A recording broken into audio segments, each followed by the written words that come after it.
easy for queer people of color just to like, you know, go about their lives, but it's not. It's like, you know, you're in between two worlds that you have to manage. So are you Latino? Yeah, okay. I'm Puerto Rican and Honduran. Okay. Yeah.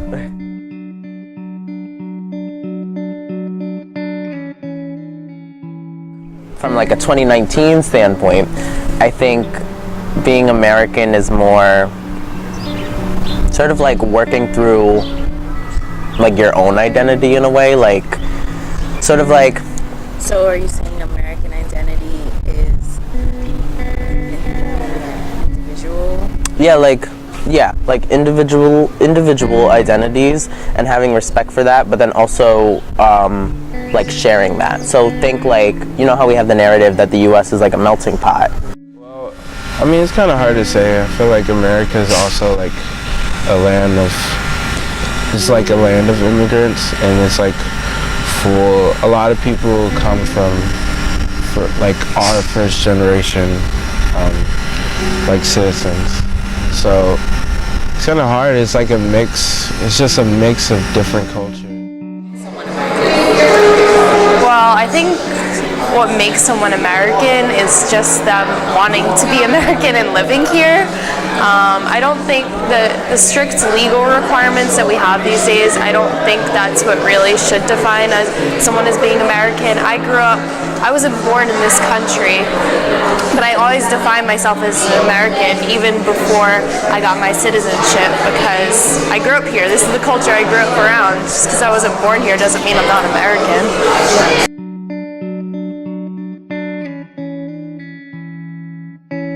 Like a lot, but like I guess definitely when I travel because I would yeah, I would think so, because like, that's the time people like, pointed out quick.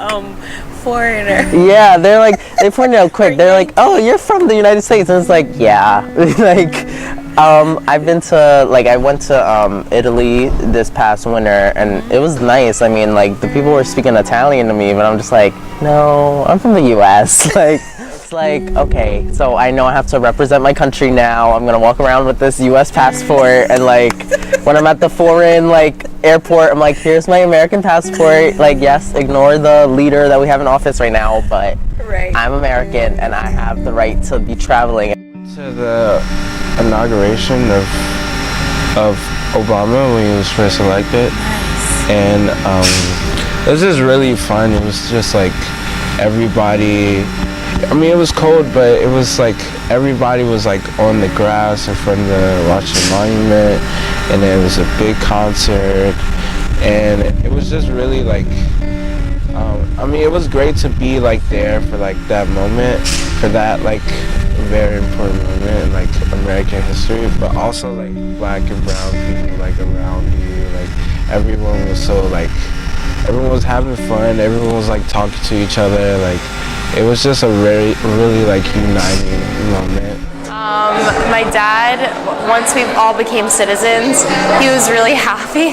So he used to do these, when my parents were together, they threw these 4th of July barbecues, and he'd invite like a whole ton of their friends, and he'd play like music about America and have barbecues, and we'd eat hot dogs, and that felt really American. Okay. You know what's so funny that you mentioned hot dogs?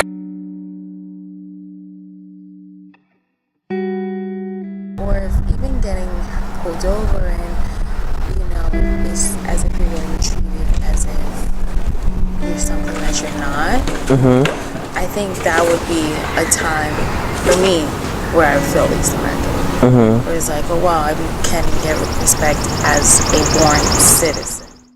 I think, and it's probably gonna be like cliche, but definitely after that whole like election mess like 3 years ago,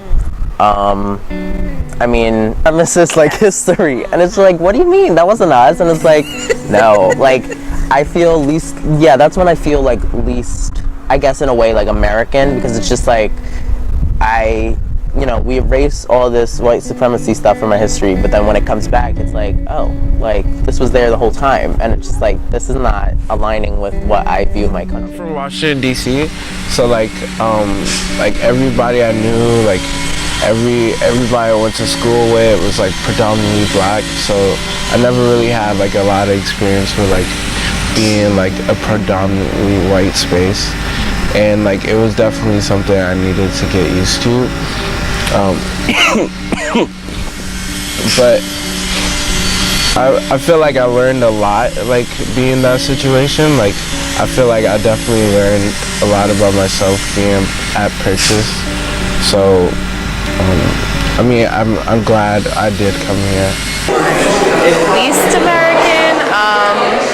Every year when I do my taxes, I always file it, and then I get email about how I'm not a citizen, and like if this is incorrect in the IRS e-filing system, then I have to go down to the office in Long Island and show them my passport, and I have to do the same thing every year. They never correct it, which is ridiculous because I've been an American citizen since I was like 9 years old. And how old are you now?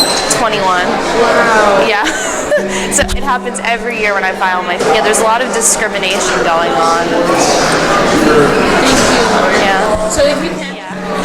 My name is Lauren Berline. I'm a senior and a psychology major. My name's Hyphen Nation. I'm a visual arts major, painting and drawing, concentration. I'm a senior. I'm graduating in the fall of 2019, and yeah.